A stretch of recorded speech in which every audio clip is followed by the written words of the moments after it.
Welcome back to the big show, Video Game Reviews. Today I'm going to be talking about Metal Slug Tactics on the Nintendo Switch. I have literally waited years for this game. I've been looking forward to it since it was first announced, and in my opinion, it was worth the wait. So if you're looking for a quick yay or nay, I'm not going to waste any more of your time. In my opinion, Metal Slug Tactics is absolutely worth full price.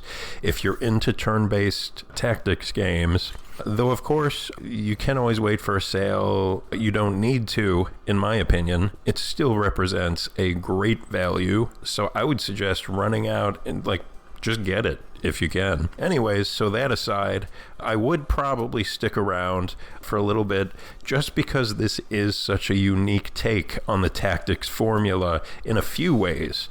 And I guess it's possible that not everyone will appreciate the differences. So right off the bat, here's three big differences that set this game apart from other tactics games. So the first one, this game is light on the story, as you might expect, depending on your perspective. In that way, and in others, which we'll get to, it stays true to its inspiration, being, of course, the Metal Slug run-and-gun games. You're here for the clever and fresh take on the tactics gameplay, not for some sweeping, epic, and frankly, cliche-riddled RPG storyline. You're not going to find that here.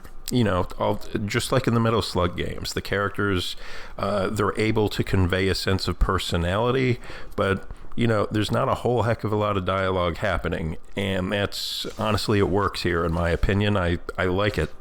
Sometimes I just want to play a more complicated version of chess, and that is what this offers, kind of. Anyway, another big difference between your typical tactics game and Metal Slug Tactics, they have implemented a great new systems design, which doesn't feel quite like any tactics game I've ever played. But I definitely mean that in a good way. So let's dive into this for a second. The strategy here is completely different. In fact, opposite, I would say, of most tactics games. And what I mean by that is that the strategy itself is also inspired by the run-and-gun nature of the original games. In most tactics games, playing conservatively tends to pay off. Slowly making your way in a controlled and deliberate manner across the map towards different groups of enemies is usually a pretty successful strategy in a lot of these games. However, here, you are encouraged to move each unit pretty much as far as you possibly can.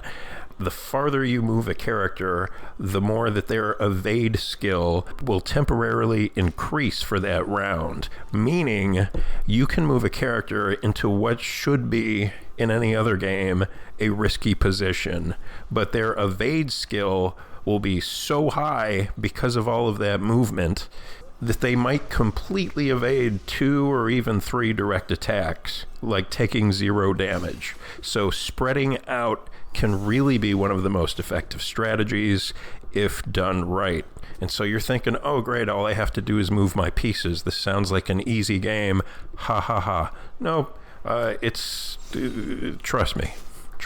Anyway, and then the third big difference between this and most tactics games is that Metal Slug Tactics is also a roguelite, which means that you will have temporary progress for a single playthrough, upgrades and weapons and things like that. You can find them, you can buy them. Then you also have permanent progress, as some items and abilities can only be unlocked after you've finished a run, successfully or not. When your run ends, you'll go back to a home base and you'll have the option to buy different things and things that are persistent across playthroughs. So it's a roguelite.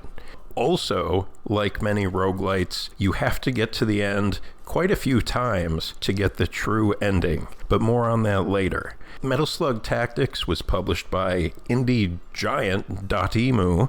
They've become really, really quite big in the indie space, and they They just put out a lot of high quality games. So it was published by Dotemu, but it was developed not by SNK Playmore, as you might expect, like the other Metal Slug games were, but by a development house called, and I'm probably going to pronounce this wrong, it's French, I assume.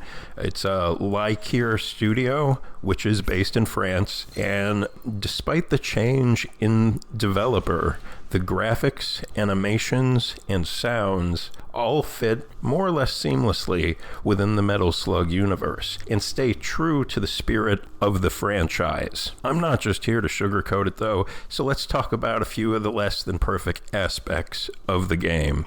On some of the larger battlefields especially, there can be a lot of heavy slowdown / performance issues, which are definitely kind of annoying, but not enough to get me to stop playing this rather fresh take on a tactics game. Just be aware that there is some very noticeable slowdown at times, but I mean, I would say deal with it. It's awesome. So moving on to another thing that isn't terrific, this game did crash twice on boss fights, but even that didn't really bother me, which is kind of shocking, though that is partially due to the fact that I didn't lose any real progress. I just reloaded the game and boom, I was right back at the boss fight. So honestly, not a huge deal. Now, I will say this, if you're playing in handheld especially, and if you're a little bit older like me, you're creeping up to your late 30s, or like me, you're in your 40s, the text is too small. It's doable on a TV, it's fine-ish, I guess, but I imagine in handheld, which I don't really play in handheld very much, partially for this reason, but I imagine that it's probably not great. In handheld, the text is just too small and there are no options to adjust it. The controls are not really intuitive, but it's a turn-based tactics game, so you have time to figure that out. They just assign some unconventional buttons to familiar and established functions within the genre for no clear reason other than just to be different for the sake of it, but you get used to it. There is also what feels like kind of an excessive info dump at the beginning of the game.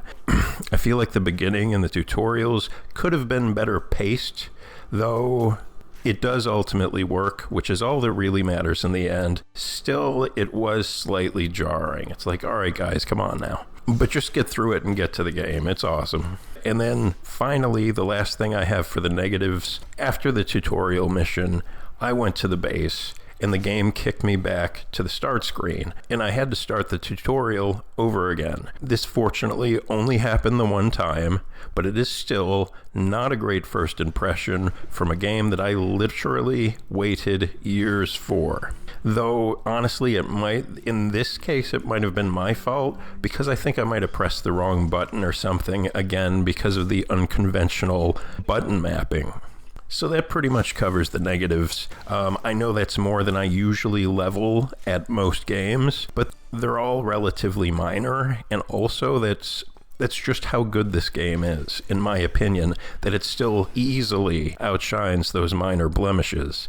The game autosaves after every battle, so you never have to worry about exiting your game. You can sit down for a single battle or multiple playthroughs in a row. I have personally done both of those things, so whether you're just trying to squeeze in a quick game in between the demands of real life, or, if you want to make a whole evening out of it, this game is kind of perfect. It works either way. Dotemu, Metal Slug, and Tactics sounds like a winner to me. Sign me up.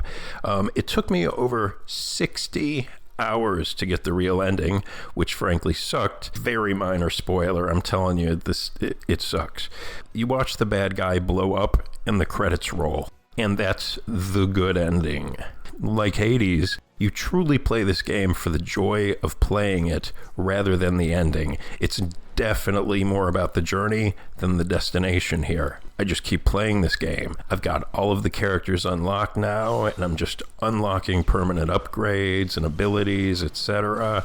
Presently, I've put more than 75 hours into this game, and I'm still loving it. Again, for $25, that's awesome. It's awesome.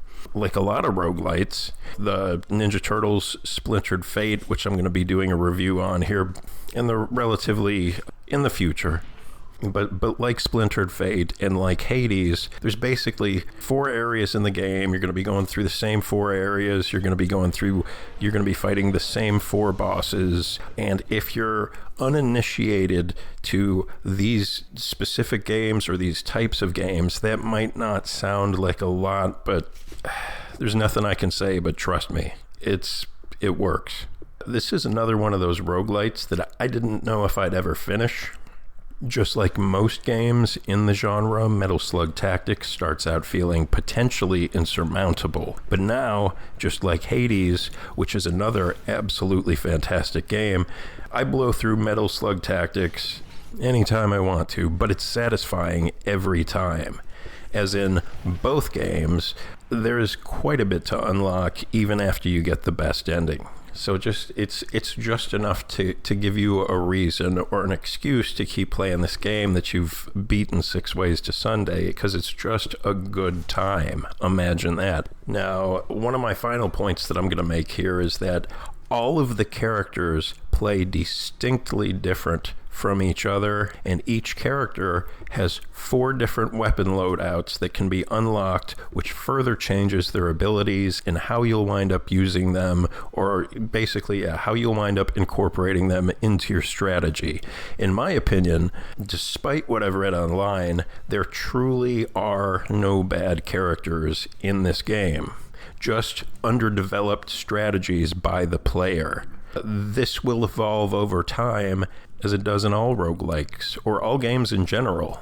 You play, you get better, and it's really satisfying. Every single character is actually kind of great if you know how to adapt and, again, incorporate them into your strategy. And honestly, it's just fun, like, figuring out how that's going to work. That's part of the tactics. So yeah. Metal Slug Tactics normally sells on the eShop for $25 and is worth every penny. Of course, you can wishlist it and wait for a sale, but in my opinion, you really don't need to. It's a 1.4 gig download, which is a very reasonable amount of real estate for what you're getting. Anyways, look, that's enough. I'm gonna quit rambling. If it sounds like you might like this game, go check it out. I think you're unlikely to be disappointed if you're a fan of the genre. If you liked the video or found it useful, click like and subscribe, and click that little bell so you get notified when I drop a new video. Is that bell still even a thing? I don't know, but if it's there, give it a click, please. Anyways, look, I'll see you guys next time, whenever that may be. Bye-bye.